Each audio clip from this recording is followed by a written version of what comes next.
Okay. All right. Okay, here we are recording a little playing around with technology, which is always super fun. And I'm so delighted because I've just resonated with this woman so much since I first saw her posts on social media. And and then it was over a couple of years, I believe, and just really always noticed Larissa Smith. I felt like such a sisterhood and that we've just felt the same and thought the same. And I'm so delighted now that she's going to be speaking at the Sacred Sexual Music Festival happening April 2nd and 3rd online. It's streaming around the world. People from around the world are speaking, experts in their field. And so today I have Larissa on with me. So let me tell you just a little bit about her, and then she's going to tell you more. Larissa, I know she lives in the Vancouver area, in Vancouver Island, I believe. Anyway, you'll tell us that. But I do know you're a life coach and you're certified by the International Coach Federation. I know that you're a shamanic priestess and a beautiful one and healing one, and has spent a lot of time helping her clients heal trauma and helping others to learn to live with abundance, love, joy, and pleasure. What she says is, I understand what it takes to heal trauma as I've devoted years to healing myself. And the deep, beautiful healing never stops. Oh gosh, I know that one. And we're all called to open and awaken, she says, and she wants to help. She studied shamanism, acupressure, flower essences, somatic healing, and they all led her to the tantric path. So she now incorporates all these methods that she's educated herself in, pleasure practices, and energy medicine, and they all help her clients heal. And I believe it when she says, when you work with her, you will experience what it's like to live your life in bliss and deeply connect with yourself and with others. Please welcome Larissa Smith. Thank you for joining me today, Larissa. So much, Wendy. Thanks for that beautiful introduction and just, the sisterhood and the resonance and putting this together. So beautiful. Thanks. Yes. And where are you now? I know you're in BC I'm in somewhere. White Rock. Yeah, Oh, well, just on the border of White Rock and Surrey. nice. Nice. Yeah. I love Roy. Yeah, it's so beautiful out here. Yeah, so healing with pleasure. I mean, Yes. it is such a huge topic. Like, I don't even really know where to start. How Um, did you how did you first enter what made you start to want to help people heal? well, that was through my own divorce, right? I went through a really, really painful, toxic marriage that was very just, it like tore me to pieces. Mm, And there was a part of me that really wanted to, even though I was so wounded, there's this calling, and it was like, okay, I want to do the work because I want to support women to heal. I don't want women going through this shit. Right. And that was like 15 years ago, maybe a little longer. So it was just this deep journey of unraveling, and it started with really, really deep acupressure to kind of start moving trauma out of the body. And this is like lifetimes of trauma that it was getting moved out of the body. So that's how it started. And then Tantra just was always this little calling. I got into working with horses because that just really started to balance me out with all this deep inner, like, it's like purging all this stuff. And then the horses just really brought me back to like a grounded space where I could start to have a relationship with another being that was really safe.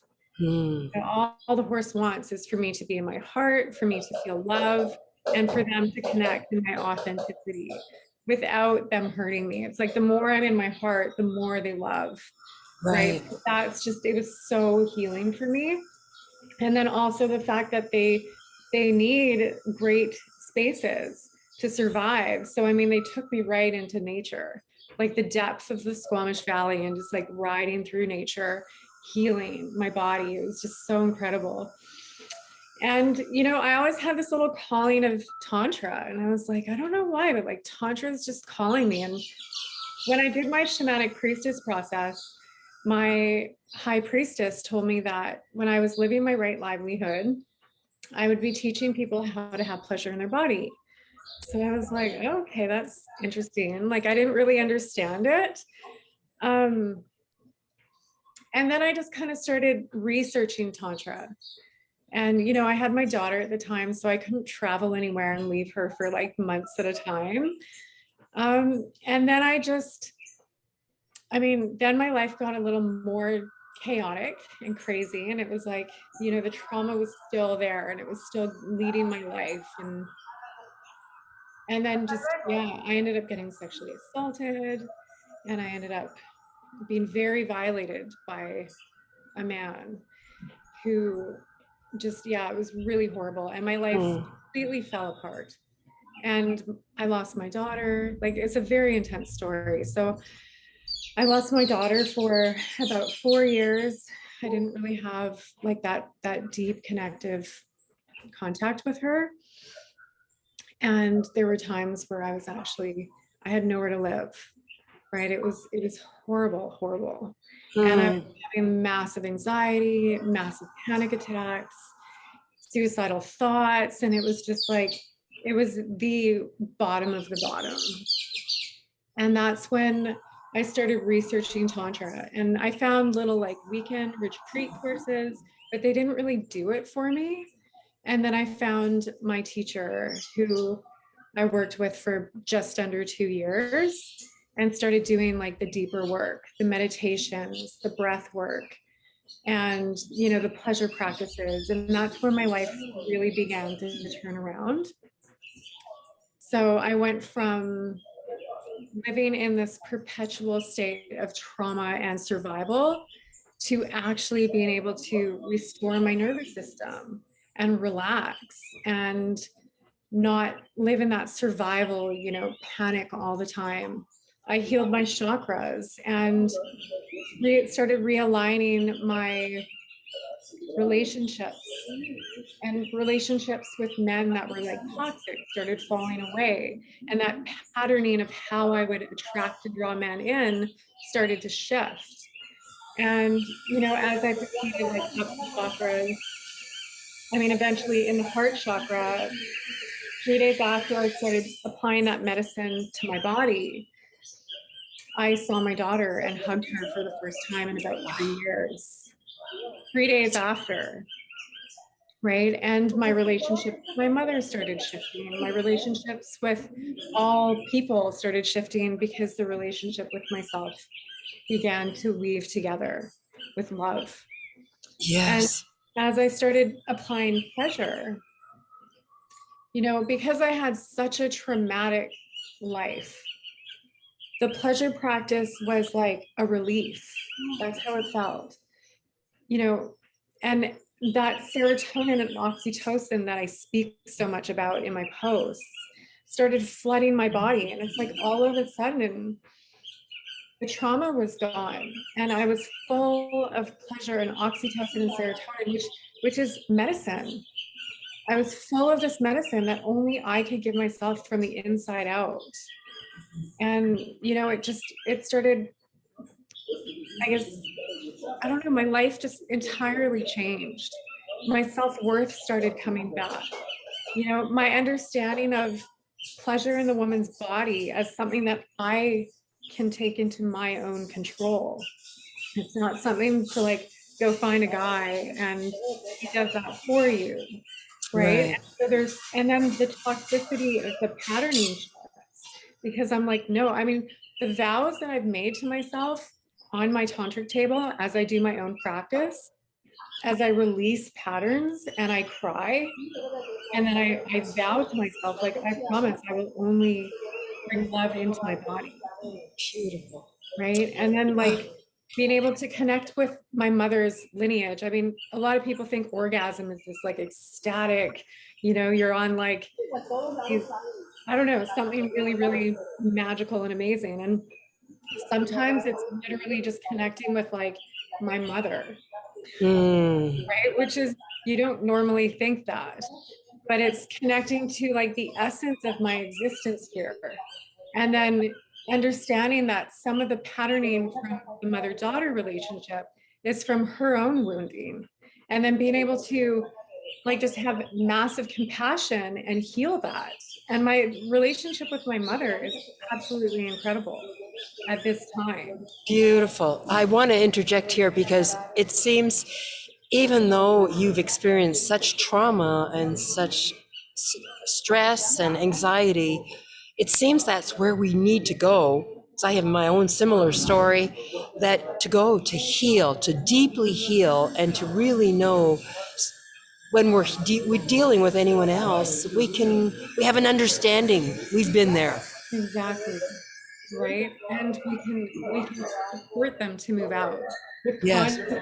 like the way out is to do the work. Yeah. Right. Yeah. So, and that's what I also love about this work is I give them the tools and they take the tools and they do the work. So yeah, I mean, yeah. Well, I want to ask, okay, I don't think I even introduced myself. We had a couple of, Facebook Lives but my name's Wendy DeMos, and I created the Sacred Sexual Music Festival back in 2018. It was an in-person event back then. A couple of years we did it in Vancouver, we did it in Winnipeg, Manitoba, and then COVID hit, and so it's been online the last year, and it'll be again this year, April 2nd and 3rd. And with that said, now you know who I am. And Larissa is speaking at the Sacred Sexual Music Festival, and she's talking about how pleasure heals.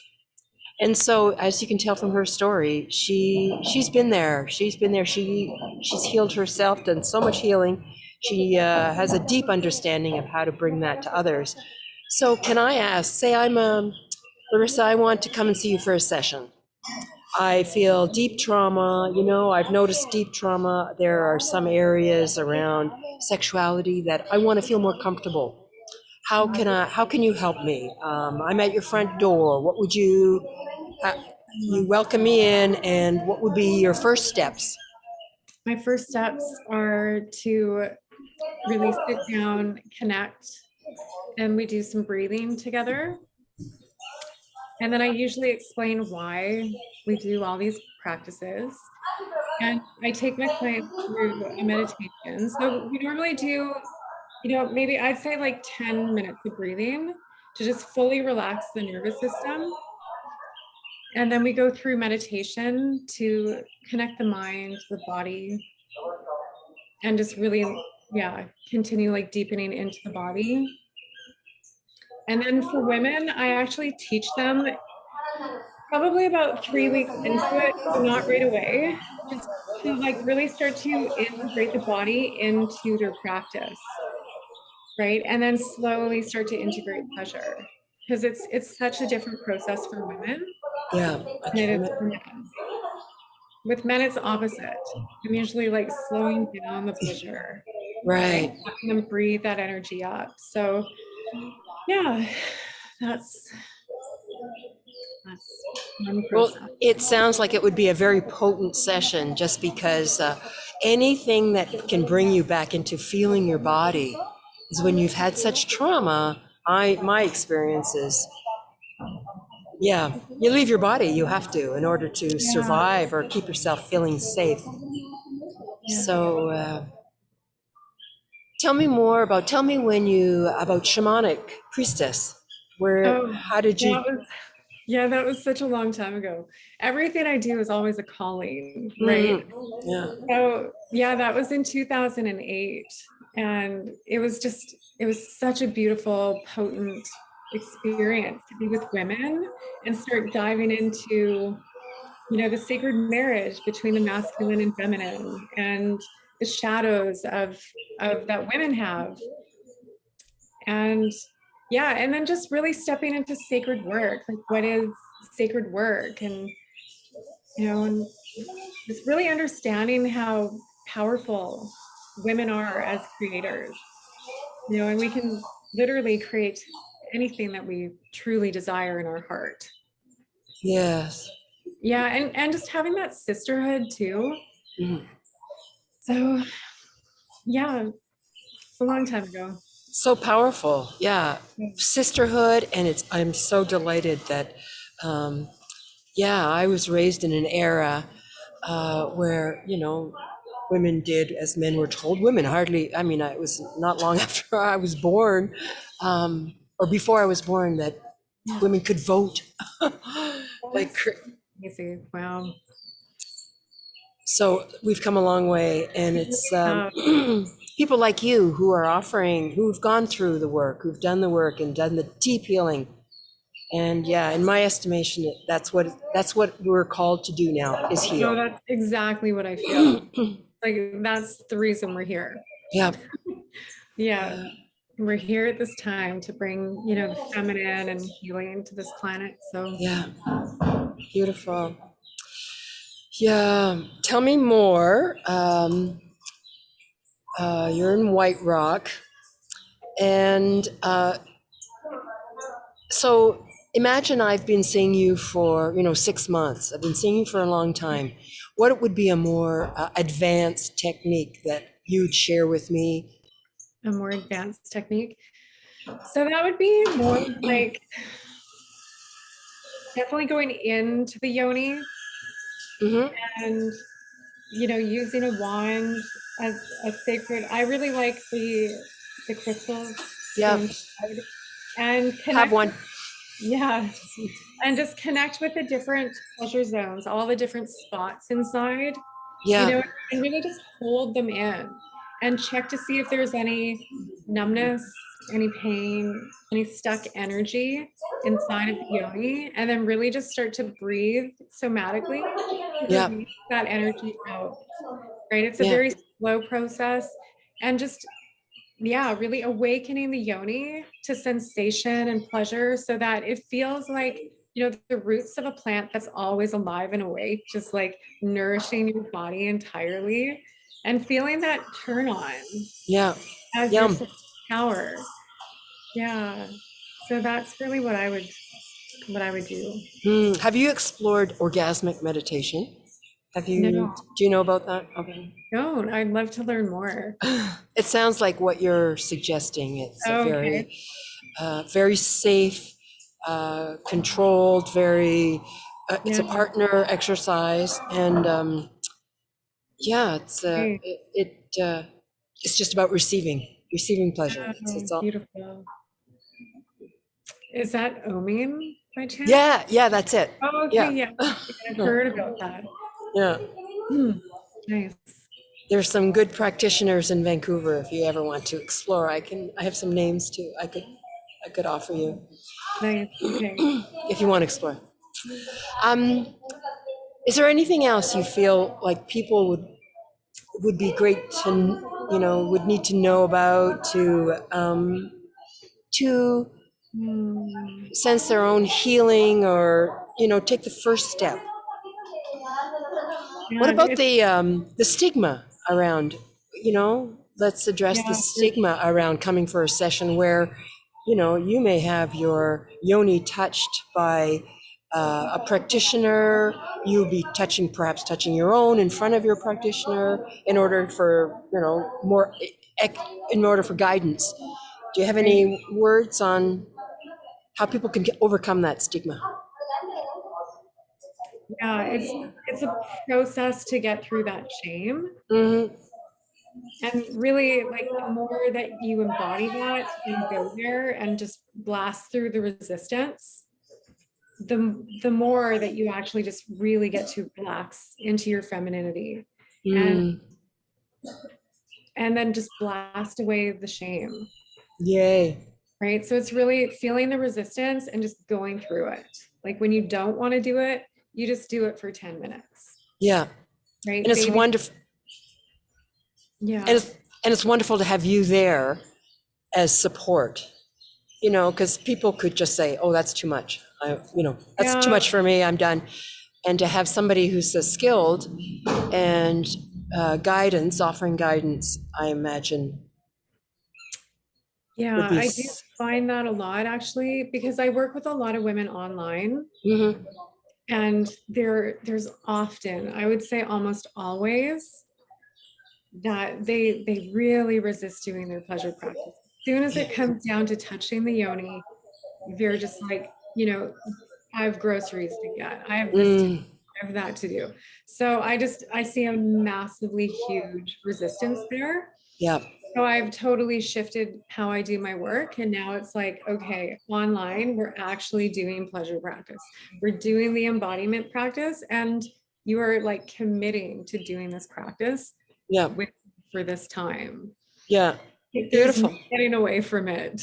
Yeah, because it's very easy to resist, Yeah, and when your pussy's been shut down for such a long time and you've never fully experienced that fullness of pleasure, you don't know what you're missing. yeah, Once you yeah. know what you're missing, you're just like, fuck the grocery list. Like, yeah, no, everything else can wait, right? Yes, It's a yes, beautiful way to rejuvenate and restore your entire life. yes. Oh, that's Yeah. beautiful. Thank you And, for sharing and that with such effervescence. yeah, you're welcome. Yeah, there's a priorities here. There are priorities and Right. And then to setting. teach men, right? To teach your husband, to teach your lover. Like Yeah. this is what feels so incredibly good because I think men love to please Oh, yeah. and they love to do it right. Hmm. All you have to do is show them the map. Hmm. Beautiful. Yeah. Well, I'm excited to hear your experiential experience that you'll be offering at the Sacred Sexual Music Festival. It's happening online April 2nd and 3rd. To find out any more, buy tickets. They're at a great price and they're going up in a few days.